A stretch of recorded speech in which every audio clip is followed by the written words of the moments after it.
All right, we're going to start from the front and work our way to the back. That ding was there when I bought the car 35 years ago. It's probably a half an hour with a hammer and dolly. That's not a big deal. Front suspension was done since I've owned the car, but it's been a while. It's tight as a drum. The shocks were replaced with new Armstrong shocks probably a few thousand miles ago. Of course, it's years, but not miles. What else to say? One of the boots is torn. I think it was torn when I bought the car 35 years ago. Steering is very tight. Not a lot of, other than surface rust, not a lot of rust under here. The front brakes, the rotors are very low mileage. The calipers were rebuilt by Apple Hydraulics, as was the master cylinder.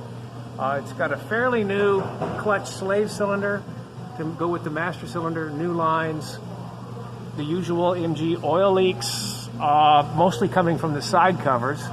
Probably a rear main seal leak, which is not uncommon for an MG. Most of this oil on the bottom is from that side cover leak. Pretty good along the frame rails, no perforations.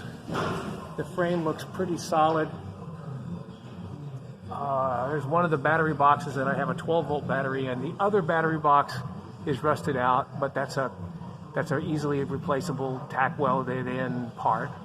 This side, the rail looks pretty good. Wiring harness was replaced.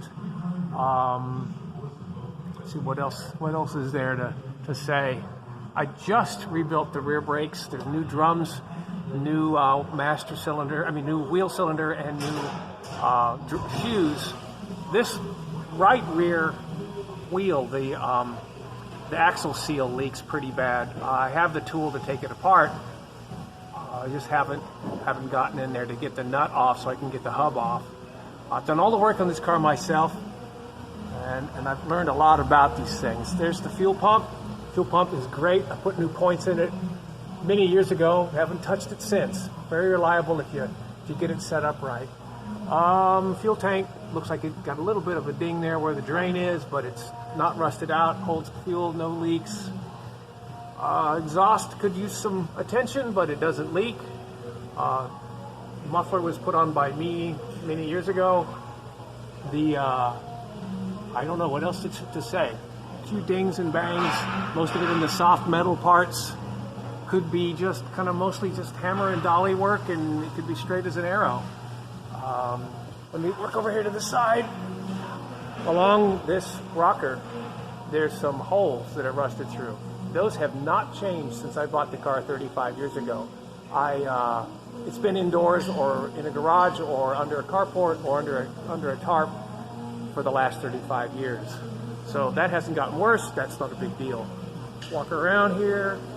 You can see the front end again. It's got some Bondo under the headlight area. Again, probably hammerable. This side, like the other side, could use some attention, but it's fairly straight. No perforations on this side, but in this fender there's a little hole. Working around, mostly just primer, scrapes, paint underneath. I can't tell for sure. I put new taillights on it from Moss Motors. Both taillights are fairly new. I can't tell whether this car was originally red or originally white. The back fenders have a lot of white under the orange, but the rest of the car seems to be red underneath. So, and even this fender, it looks like it might have been black underneath. So I'm not quite sure. It's all here, but I'm not quite, well, and that's white underneath. My best guess is this car was Old English white with a black interior. But if you buy it, make it whatever color you want.